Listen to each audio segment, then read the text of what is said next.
Bonjour à tous les Soulminders, j'espère que vous allez bien, que vous êtes prêts, que vous êtes prêtes pour une nouvelle semaine.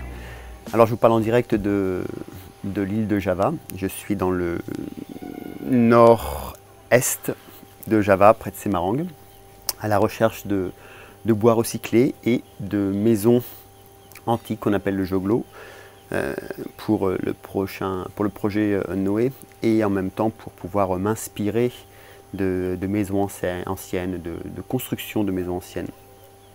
Donc je vais vous faire voir là où je suis. Voilà, donc je suis pour l'instant dans une sorte d'hôtel resort, c'est un village, ça s'appelle le Merimba Village. Donc il y a des maisons comme ça, là c'est des petits U8. Et puis celle où je suis là, j'ai pris celle-ci parce qu'elle a été construite avec des restes de portes. Il y a des portes de partout, vous voyez, c'est vraiment très intéressant. C'est des petits morceaux de portes qui ont été faits pour faire les murs avec des glaces derrière. Donc comme là, je vais vous faire voir l'intérieur parce que c'est assez exceptionnel aussi. Donc lorsque vous voyez l'intérieur, si on regarde, c'est fait uniquement avec des restes de petites portes, des petites fenêtres qui ont été assemblées les uns avec les autres, les unes avec les autres plutôt. Voilà, je trouve ça vraiment, vraiment simple, facile à mettre en place, et ça ne demande pas énormément de travail. Moi qui ne suis pas un fabricant de maison, il suffit juste d'aller chercher des petites portes. Je trouve ça très ingénieux, en tout cas pour l'Indonésie ça suffit. Des petites fenêtres comme ça et les assembler les unes avec les autres. Donc voilà, vous venez de visiter un joglo vraiment local de Java. Alors aujourd'hui, je voulais parler avec vous de sensibilité et aussi de confusion que l'on peut avoir. Alors tout d'abord, la sensibilité. Alors il est 6 h du matin ici quand même, il fait très chaud, il fait déjà 28 degrés. La sensibilité, qu'est-ce que c'est la sensibilité? D'où vient-elle? La sensibilité vient de l'intérieur de nous-mêmes, c'est quelque chose qui part du cœur, qui part du plus profond de nous-mêmes, ça s'assourt dans notre soi, dans notre âme la plus profonde. Et ensuite, elle peut ou soit être augmentée, ou soit être diminuée par rapport à nos pensées, par rapport à nos idées. C'est-à-dire qu'on peut avoir une forme de sensibilité qui commence à grandir, et puis la pensée que l'on va y mettre dessus va soit l'augmenter, soit la diminuer. Si par exemple, à un moment donné, vous êtes sensible à je sais pas, un paysage de la nature que vous voyez, ou tout simplement à un animal que vous voyez, et puis vous allez avoir cette sensibilité grandir. On va prendre le cas de la nourriture, ça va être facile à comprendre pour tout le monde. Vous êtes en train de manger un steak, un bon steak, et puis à un moment donné, vous avez une sensibilité qui est en train de naître, et là vous pensez à l'animal qui a été tué pour ce steak. Et si à un même moment vous avez une pensée qui va faire grandir cette sensibilité, c'est-à-dire, ah oui, là vous avez pensé à l'animal, peut-être pensé à l'enfant, à la mère qu'on a enlevé, sa façon de vivre et autres, cette sensibilité peut grandir jusqu'à ce que vous décidiez de rejeter le steak et de ne plus en manger. Ou à l'inverse, si une autre idée vienne, ou une autre pensée vienne en disant oui, mais bon, c'est normal, il faut que je me nourrisse comme ça, j'ai besoin de viande, bon, en plus moi je le prends chez le boucher du coin qui cultive lui-même, enfin je ne sais pas comment on dit d'ailleurs, qui fait vivre ces animaux et puis voilà, qui les tue bien, ça va. Et donc là, vous avez une autre idée qui va atténuer votre sensibilité. Et donc la sensibilité qui prend sa source dans le soi, de par nature, est toujours quelque chose qui est lié à l'amour d'eux, à l'amour de soi, à l'amour de ce que l'on regarde, à l'amour des autres et à l'amour du monde en règle générale. C'est nos idées et nos pensées qui vont faire vaciller cette sensibilité. Alors c'est quelque chose qui ne s'apprend pas, c'est quelque chose qui se cultive, la sensibilité. Et une manière, pour ma part en tout cas, la plus rapide de cultiver sa sensibilité, c'est la méditation et l'observation. La méditation, pourquoi? Parce que lorsque vous méditez, vous êtes en relation avec vous-même, et puis vous êtes aussi en relation avec le monde qui vous entoure, vous êtes en relation avec le divin en vous et le divin à l'extérieur de vous. Et donc, lorsque vous méditez, vous élevez votre sensibilité, d'autant plus que lorsque vous méditez, par exemple, si vous faites Anapanasati, vous observez aussi vos pensées. Donc vous arrivez à percevoir avec le temps quelle pensée dirige votre sensibilité, quelle pensée les élève et quelle pensée la diminue. puis c'est comme ça que vous faites des transformations dans votre vie et que vous grandissez intérieurement. Par l'observation, pourquoi? Parce que lorsque l'on observe les choses autour de nous, eh ben, on peut rentrer dans les choses. Je parlais hier avec un groupe de musulmans et c'était des jeunes qui me demandaient comment méditer, puisqu'ils savent que je pratique la méditation. D'ailleurs, je ne sais pas comment ils l'ont su. Je crois que c'est un gars que j'ai dû rencontrer, avec qui on a discuté un petit peu, qui a fait passer le mot, et puis, et puis boum, c'est arrivé jusqu'à eux. Et donc, ils m'ont demandé des conseils pour la méditation et autres. Et à un moment donné, je parle avec eux, et ils me demandent de quelle religion je suis, et je leur dis que je ne suis pas de religion. Enfin, je n'ai pas de religion particulière, par contre j'ai étudié énormément de religions. Donc je leur explique mon point de vue sur la religion, un système de contrôle, tout ça, auquel ils acquiescent d'une certaine façon. Et ensuite, je leur parle de sensibilité. Et je leur demande, quand vous faites les lavements, le solat, ça s'appelle je crois, et que vous lavez les pieds, les mains, le visage, et je leur dis, où est-ce que vous êtes au moment où vous le faites? Est-ce que vous êtes en train de penser à ce que vous allez faire juste après, ou est-ce que vous êtes présent là maintenant? Et là, effectivement, ils me disent qu'ils n'étaient pas présents et puis qu'ils étaient en train de penser à plein de choses. J'ai quand vous priez, quand vous entendez la musique, enfin pas la musique, les chants musulmans, où est-ce que vous êtes là aussi? Et puis là, il y en a qui disent, bah, des fois j'entends le chant, des fois je demande des choses à Dieu, ou des fois je suis en train de penser à autre chose. Et là, je dis, et quand tu demandes des choses à Dieu, comment est-ce que tu le sens à l'intérieur? Il me dit, là, je suis rempli d'amour, enfin, dans ces mots. Et qu'est-ce qui fait qu'à un moment donné, cet amour, est-ce que tu peux la transporter dans ta vie, ou est-ce que tu l'élimines dès que tu es parti? Ben non, elle me dit, après, une fois que c'est fini, c'est fini. J'ai demandé ce que j'ai demandé, et puis Dieu va faire son travail. Ce serait bien, ça pouvait être comme ça.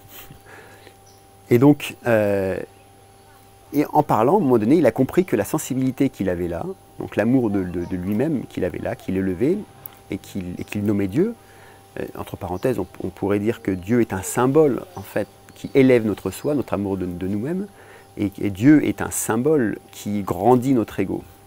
Et donc on a ces deux symboles en nous, du Dieu et du démon, et de Satan plutôt. Et donc, pour revenir à lui, je dis, et cette sensibilité, est-ce que tu as pu la faire grandir? Est-ce que tu as pu l'élever durant le reste de ta journée? Il m'a dit, ben non, je laisse Dieu faire son affaire. Et c'est ça en fait qu'il est question, c'est que plus on passe du temps à s'intérioriser, à observer la nature, à observer les choses, à observer ce que l'on mange, d'où est-ce que les choses viennent, comment est-ce qu'ils arrivent dans nos assiettes, à observer ce que l'on achète, d'où est-ce que ça provient et pourquoi est-ce qu'on va utiliser ou pas, plus on élève notre sensibilité aux choses qui nous entourent et donc à la relation qu'on a avec les choses qui nous entourent. Alors, c'est difficile aujourd'hui, puisque le titre de ce bout s'appelle la perdition aussi, c'est-à-dire sensibilité et perdition. Et confusion plutôt, sensibilité et confusion. Pourquoi? Parce qu'on vit, et perdition ça va aussi bien d'ailleurs, on vit une époque où on n'a jamais eu autant d'informations en très peu de temps. D'ailleurs on est submergé d'informations, et je dirais même on a un trop d'informations, ce qui fait que, et comme on a des informations aussi qui se contredisent tous, il n'y a pas une seule information aujourd'hui qui est, on va dire, réelle. Chaque information est subordonnée à les personnes qui l'envoient, des lobbies, des gens qui veulent faire bonne figure, en fait, qui se trompent, des gens qui croient que c'est une vérité et puis qui la balancent et puis en fait qui s'aperçoivent que c'est faux, enfin bref. Et chaque information se contredit année après année, des dizaines d'années, des décades après des décades, etc. Donc on est dans une sorte d'environnement où on ne peut plus poser nos croyances. Si on prend par exemple le climat, on a le climat, voilà, on voit bien que c'est en train de se déchaîner, et puis d'un seul coup il y a les scientifiques qui disent oui, mais attention, c'est normal, c'est déjà arrivé, ça arrive régulièrement, tous les 550 ans il y a des problèmes climatiques, et puis la Terre a toujours survécu. Il y a l'autre scientifique qui dit oui, mais on a eu beaucoup plus que ça à l'époque carbonifère, où il y avait des montées de carbone, je ne me rappelle plus à combien, et où la Terre a toujours survécu. Bon, nous non, bien sûr. Et puis il y en a d'autres qui disent non, non, le climat c'est une blague, les climato-sceptiques comme Trump par exemple, et qui disent non, non, c'est un canular pour nous faire peur. Et puis il y a ceux en fait qui croient et qui disent oui, effectivement il y a des problèmes, un vrai problème climatique qui est dû à l'être humain, puis l'autre qui va dire non, non, c'est pas dû à l'être humain, c'est dû à la nature elle-même. Bref, au milieu de tout ça, comme ni vous ni moi ne sommes scientifiques et n'avons en fait des points de repère très précis, on ne peut que faire confiance à rien, pour la simple et bonne raison que dès qu'on va lire un article ou on va voir une vidéo, peu importe la personne qui se trouve derrière, on ne sait pas quelles sont ses sources et on ne sait pas sur quoi est-ce qu'il s'appuie véritablement. Donc pour qu'un article puisse être cohérent, il faudrait qu'on ait en même temps l'article, en même temps toute l'étude qui a été faite derrière, donc le gros pavé, on va dire comme ça, le gros pavé, toutes les idées, d'où c'est parti, et puis en pouvoir juger par nous-mêmes. Mais c'est impossible, aujourd'hui on n'a pas accès à ça. Donc on est livré, pour toute forme de choses, que ce soit pour le climat, que ce soit pour pourquoi, les crises financières, que ce soit pour la déforestation, que ce soit pour nous-mêmes, bref, pour les maladies, pour la nourriture, on n'est livré qu'à nous-mêmes, donc on n'est livré qu'à un retour à notre sensibilité. Et donc c'est pour ça que ça s'appelle sensibilité et confusion, c'est-à-dire que c'est une époque qui est absolument formidable. C'est une époque qui pousse l'humain, en tout cas ceux qui veulent vraiment sortir de cette norme, de cette société qui est en train de nous rabaisser, qui est en train de rabaisser les esprits, les cœurs. Donc c'est une époque où pour toutes les personnes comme vous, comme moi, que j'appelle les soul-minders, qui veulent vraiment devenir des hors leur loi. Et je répète ce mot, pour moi c'est vraiment important, hors leur loi, parce qu'il y a la loi de l'univers, dans laquelle je m'inscris, et puis il y a des lois systémiques dans laquelle je sors de plus en plus. Alors je ne suis jamais vraiment rentré, j'y ai participé à cette loi systémique bien sûr, mais toujours un petit peu rebelle, je ne vous raconterai pas tout, toujours un petit peu rebelle. Et aujourd'hui, j'arrive à un moment donné où je veux définitivement la quitter, en tout cas de ce que je peux, parce qu'on a tous nos limites aussi. Mais en tout cas, l'utiliser à bon escient. Et donc, on fait partie de ces gens, je pense, qui ne voulons pas aujourd'hui tout accepter comme ça de but en blanc. Donc on vit une époque formidable où on a cette possibilité, par cette confusion qui règne autour de nous, par ces informations qui nous montrent à quel point on a été manipulé depuis notre enfance, par toutes les connaissances que l'on a aujourd'hui qui nous montrent à quel point ce que nous mangeons est odieux et même néfaste à notre santé physique, à notre santé mentale et à notre santé spirituelle. On a tous les atouts aujourd'hui, en tout cas tout le monde a les atouts pour faire un grand bond en avant et sortir de ce système aliénant pour, j'espère, reconstruire une unité grandissante d'amour, de paix, de relations durables et d'aide à autrui, puisque nous, en tant qu'êtres humains, nous sommes des êtres merveilleux en fait. Et on a cette possibilité-là aujourd'hui, dans cette zone de vie, de revenir à notre sensibilité. Et c'est cette sensibilité que je vous invite à continuer à aller à la rencontre chaque jour, dans vos méditations, dans votre observation de la vie au quotidien, parce qu'il n'y a que cette sensibilité qui vous permettra de savoir quel est votre véritable chemin.